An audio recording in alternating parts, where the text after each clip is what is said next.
Daily page Ulhasnagar, हमारी खबरें हमारी पहचान।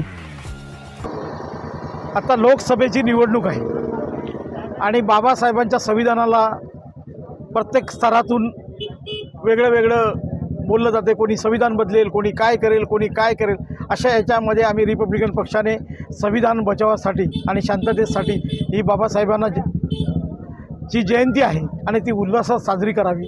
एक दिवस अगोदर याच्यासाठी साजरी केली की उद्या आज रात्रीपासून सातत्याने आम्ही रॅली काढल्यापासून उद्या रात्रीपर्यंत लोक जल्लोषात पूर्ण शहरामध्ये बाबासाहेब नुसते उल्हासनगर नाही हो, पूर्ण जगामध्ये बाबासाहेबांची जयंती साजरी होणार आहे। त्यासाठी आम्ही एक संदेश देण्याचा, एक तरुणांनी एक संदेश देण्याचा, काय लोक आमच्याकडे बघले जाते बाबासाहेबांची जयंती करतात, बाबासाहेबांची रॅली काढतात आणि दारू पितात, ही संकल्पना आम्हाला बाजूला ठेवायची होती। आणि सर्व समाजाने आमच्या रॅलीमध्ये, विशेष म्हणजे बौद्ध धर्माचे लोक आहेत, फक्त इतके नाहीत, आमच्या रॅलीमध्ये वाल्मिकी समाजाचे लोक आहेत, आमच्यामध्ये चर्मकार समाजाचे लोक आहेत, आमच्यामध्ये उत्तर भारतीय लोक आहेत, आमच्यात ब्राह्मण लोक आहेत, आमच्यामध्ये सिंधी लोक आहेत, असे अनेक समाजाचे तरुण वर्ग मोठ्या प्रमाणात या रॅलीमध्ये आला होता आणि त्यांनी उल्हासामध्ये, उत्साहामध्ये ही जयंती, बाबासाहेब 133वी जयंती साजरी करण्यासाठी उद्या साजरी होणार आहे, पण आजपासून सुरुवात या उल्हासनगर शहरामध्ये करून दिली आहे। त्यामुळे सर्व उल्हासनगर नागरिकांना भगवान बालेराव रिपब्लिकन पक्षाच्या वतीने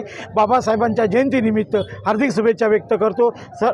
आणि ऑटो रिक्षावाल्यांनी पण या रॅलीमध्ये भरपूर सहभाग घेतला होता, त्यांच्याबद्दल काय सांगणार? ऑटो रिक्षा युनियन आमचे रिपब्लिकन पक्षाचे आमचे बहादूरभाई आहेत, त्यांच्या नेतृत्वाखाली आमचे सगळे ऑटो रिक्षाचे युनियनचे सगळे लोक या रॅलीमध्ये सहभागी झाले होते।